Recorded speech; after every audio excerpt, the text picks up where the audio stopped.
संकीर्ण प्रश्न संग्रह 8 त्याच्यामधला तिसरा प्रश्न पहा. काटकोन त्रिकोण LMN मध्ये कोण LMN बरोबर 90°, कोण L बरोबर 50°, कोण N बरोबर 40°.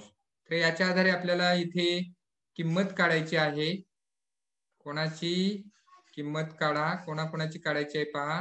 1 sin 50°, 2 cos 50°, 3 tan 40° आणि 4 cos 40°. तर या पद्धतीने आपल्याला किमती काढायच्या आहेत. ओके. आता उत्तर लिहिताना पहा. आता इथे sin 50° आपल्याला घ्यायचं आहे. 50°चा कोण कुठे आहे अगोदर बघायचं आहे आपल्याला. इथे पहा, हा 50°चा कोण आहे. याच्या संदर्भात आपल्याला आता गुणोत्तर लिहायचं आहे. sin 50 म्हणजे पहिलं पहा इथे sin 50°. आता sin 50° म्हणजे कोणता कोण आहे तो, तर L आहे पहा, म्हणजेच sin L. sin L. तर साइन गुणोत्तर म्हणजे सक लक्षात ठेवायचं म्हणून सांगितलंय, लक्षात ठेवण्यासाठी. सक म्हणजे समोरची बाजू भागिले लगतची बाजू. ओके. मग समोरची बाजू पहा. कोण L च्या समोरील बाजू ते लिहितो मी फार तर. कोण L समोरील बाजू, कोण L समोरील बाजू छेद कर्ण. छेद कर्ण पहा इथे, छेद कर्ण. तर इथे समोरील बाजू पहा. कोण L च्या समोरची बाजू MN आहे पहा. MN छेद कर्ण LN. कर्ण कोणाला म्हणतात? 90°च्या कोणासमोरील भुजेला कर्ण म्हणतात. तर हा कर्ण आहे. कर्ण काय बदलत नाही. कोणत्याही कोणाचं तुम्ही गुणोत्तर घेतलं तर कर्ण बदलत नाही, हे लक्षात ठेवा. ओके. तर हे झाले sin 50°. तर आता आपल्याला पुढचं पहा, cos 50° आपल्याला किंमत काढायची आहे. दुसरं cos 50°. तर cos 50° म्हणजेच cos L. cos L. आणि cos म्हटलं की जसं इथं सक तसं लक. इथे लक लक्षात ठेवायचं आहे. लगतची बाजू भागिले कर्ण. कोण L लगतची बाजू, कोण L लगतची बाजू छेद कर्ण. छेद कर्ण. आता लगतची बाजू पहा. कोण L च्या लगतची बाजू इथे आहे पहा, LM. LM छेद कर्ण काय बदलत नाही, LN. LN. ओके. दुसरं झालं. आता तिसरं गुणोत्तर पहा.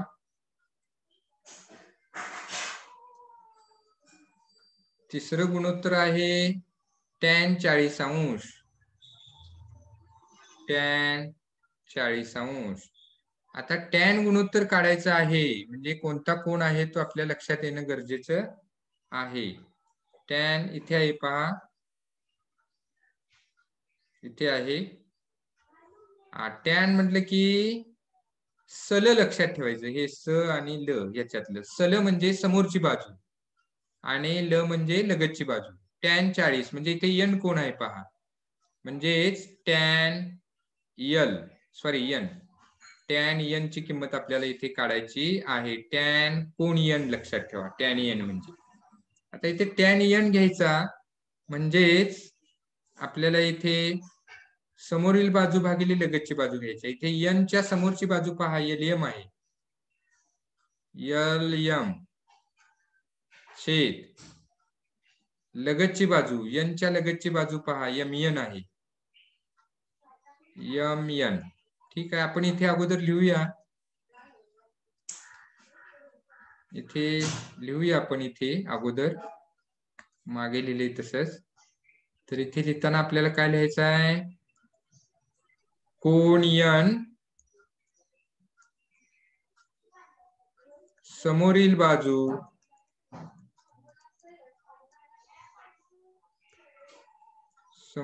बाजू छेद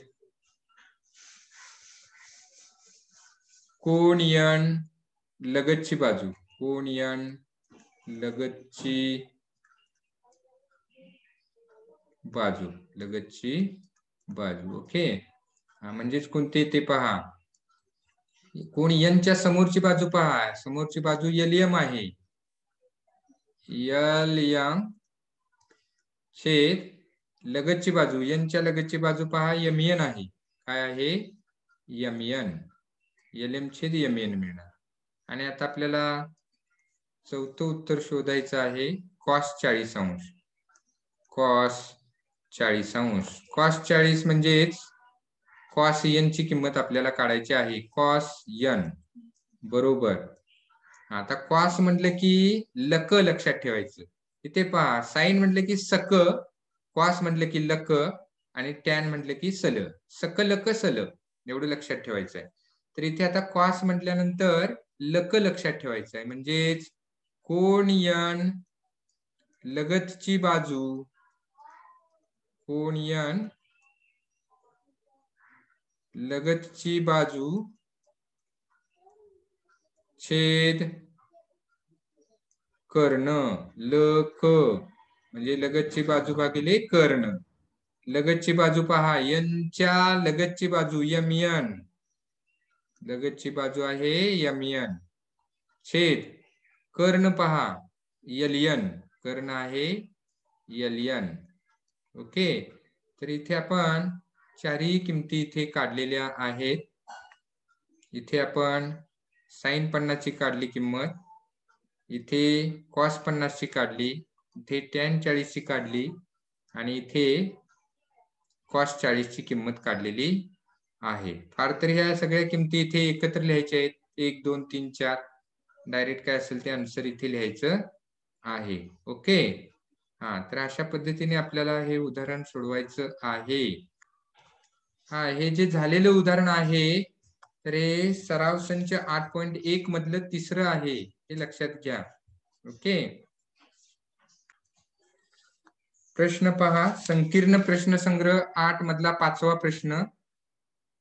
तर इथे रिकाम्या चौकटी भरायच्या आहेत. पहिला आहे साइन 30 अंश बरोबर cos चौकट अंश. दुसरं आहे tan 30 अंश गुणिले tan चौकट अंश बरोबर 1. आणि तिसरं आहे cos 40 अंश बरोबर साइन चौकट अंश. ओके. आता एक एक आपल्याला इथे उदाहरण सोडवायचं आहे. तर सुरुवातीला आपण पहिलं उदाहरण सोडवू. तर पहिलं उदाहरण सोडवण्यासाठी आपल्याला सूत्र लिहायचं आहे. तर आपल्याला सूत्र झालेलं आहे, ते सूत्र पहा. साइन थिटा बरोबर cos 90 वजा थिटा, हे सूत्र झालेलं आहे. साइन थिटा गुणिले बरोबर cos 90 वजा थिटा, हे सूत्र वापरायचं आहे. cos 90 वजा थिटा. ओके. तर आता थिटाची किंमत इथे 20 ठेवायची आहे. इथे 20 आहेत म्हणून, इथे 20 आहेत पहा, म्हणून इथे 20 ठेवायचं आहे. काय मिळेल पहा, म्हणून चिन्ह दिलं, साइन 20 अंश बरोबर cos 90 वजा 20, 90 वजा 20 अंश. इथे आता अंश लिहू शकतोय संख्या घेतल्यामुळे. म्हणजेच साइन 20 अंश बरोबर cos, इथे पहा 90 वजा 20 70 अंश. काय आलं, 70 अंश. म्हणजेच आपल्याला इथे पहिल्याचा आन्सर काय मिळालं पहा, तर साइन 20 अंश बरोबर cos, आपल्याला इथे चौकटीत किंमत भरायची होती, ते आपण किंमत इथे शोधून काढलेली आहे. तर इथे आपल्याला किंमत मिळालेली आहे 70. तर इथे पहिल्या चौकटीत येणार आहे 70. ओके. तर हे उदाहरण आपल्याला अशा पद्धतीने सोडवायचं आहे. हे पहिलं झालं. आता आपण दुसरं सोडवू.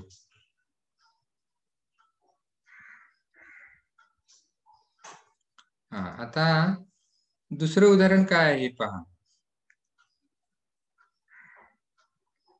इथे घेऊ आपण दुसरं उदाहरण 2. आता tan 30° इथे दिलेलं आहे आपल्याला. काय दिलेलं आहे? tan 30° गुणिले tan चौकट अंश बरोबर 1 असं दिलेलं आहे. ओके. तर याच्यासाठीच सूत्र लिहायचं आहे. सूत्र कोणतं आहे पहा. tan थीटा गुणिले tan 90 वजा थीटा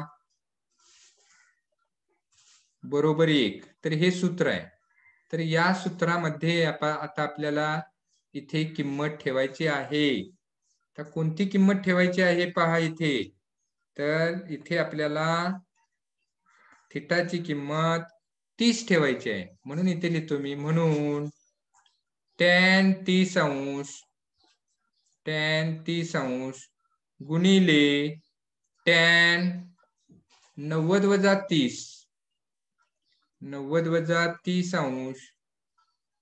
बरोबर 1 आणि म्हणून tan 30° गुणिले tan 60° बरोबर 1 आणि म्हणून आपण आता इथे उत्तर लिहिताना पहा. म्हणून tan 30° गुणिले tan चौकट अंश बरोबर 1. म्हणजेच आपल्याला इथे चौकटीत उत्तर किती मिळणार आहे ते पहा. 60. चौकटीत उत्तर किती घ्यायचं आहे? 60. ते पहा. याची याची तुलना केली की आपल्या लक्षात येते की तिथे आपल्याला किंमत किती घ्यायला पाहिजे. ओके. आता शेवटचं तिसरं पहा. तिसरं सुद्धा असंच सोडवायचं आहे.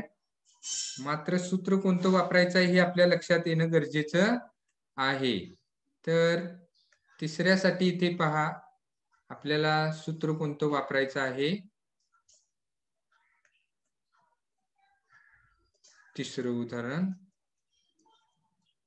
तर आता इथे cos 40° बरोबर sin चौकट अंश दिलेला आहे. म्हणजे आपल्याला इथे सूत्र वापरताना cos थीटा बरोबर sin 90 वजा थीटा हे सूत्र वापरायला पाहिजे. हे आपल्या लक्षात यायला पाहिजे. कोणतं सूत्र कुठे वापरायचं आहे तर ते आपल्याला लक्षात येणं गरजेचं आहे. आणि म्हणून इथे आता थीटाची किंमत 40 ठेवायची आहे.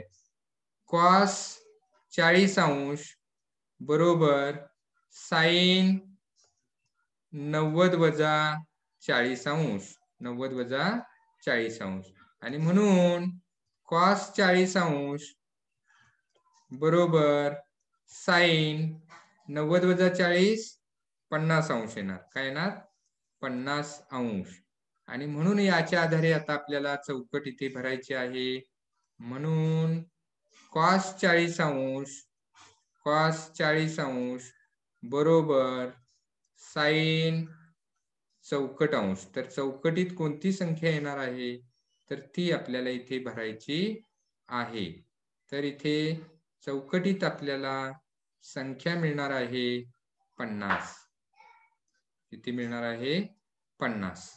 तर ही जी उदाहरणं आहेत तर आपल्याला ही अशा पद्धतीने सोडवायची आहे. तर याच्यासाठी तुम्हाला ही सूत्र माहिती असणं गरजेचं आहे. ओके. ठीक आहे. आपली आता वेळ संपलेली आहे.